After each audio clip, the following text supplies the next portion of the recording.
All right, this is page 40 from your review, and you've got this situation where you've got, it is probability, by the way, where you're looking at people who have conditions and people who do not, and apparently the likelihood that they test positive is different, or I guess of a false positive or a false negative is different if you have this than if you don't. So this is sort of a branch situation where first of all, you've got the 3% of the general population. It says 3% of the general population has this medical condition. So if they are, well, I'll use the verbiage, has condition, okay, versus doesn't. Does not have. Okay, so 3%, so 0.03 has the condition, which means 0.97 does not have that condition. Okay, now, of those that have the condition, they might test positive and they might test negative. If they test positive, it's because they have the condition. By the way, test positive, that's 90.99% of them test positive. Test negative would be 0.01 or 1%. If they test negative, even though they have the condition, I'm going to sort of put a pink blop on that because that's a false. In this case, it would be a false negative. Okay. Now, let's take a look at the other side. If they do not have this condition, okay, then they could still test positive or they could test negative. But the percentages are different. If they don't have the condition, 0.25, so 25% of them test positive anyway.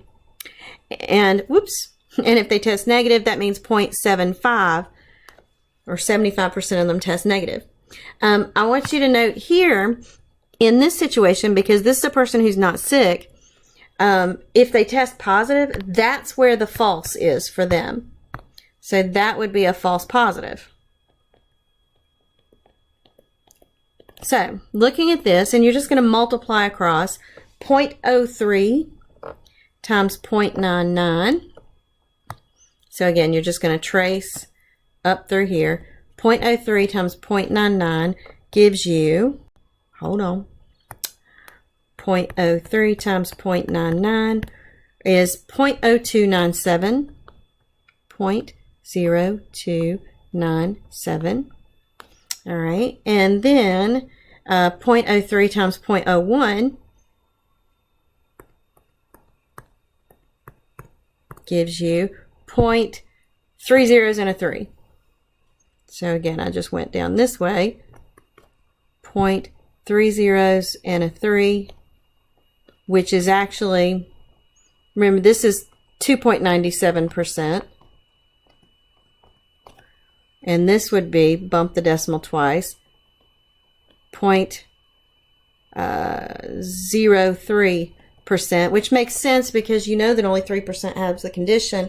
These two test results split that 3 into 0.297 and 0.003.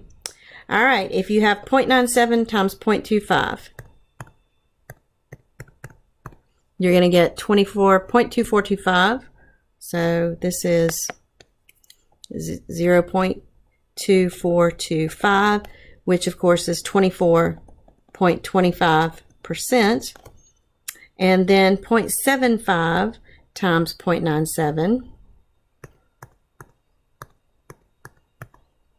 which would be 7275. So 0.7275. So this is 72.75%. Okay, so the question is, it says that Antonin is selected and he gets a positive result. So Antonin is either in this situation or in this situation.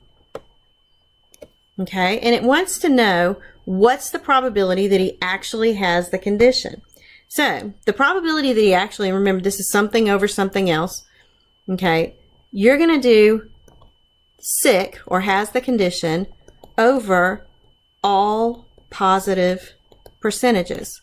So what you're going to do is, if he's actually sick, that's 2.97%, right?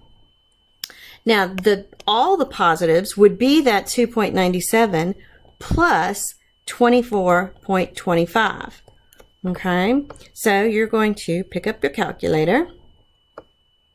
Okay, 2.97 divided by the sum of 2.97 plus 24.25. Enter. Keep in mind that you still have to multiply it by 100 to get the percentage. So it was about 10.9, I think I saw before it clicked off. Well, 10.9% is going to be real close to A, 11%.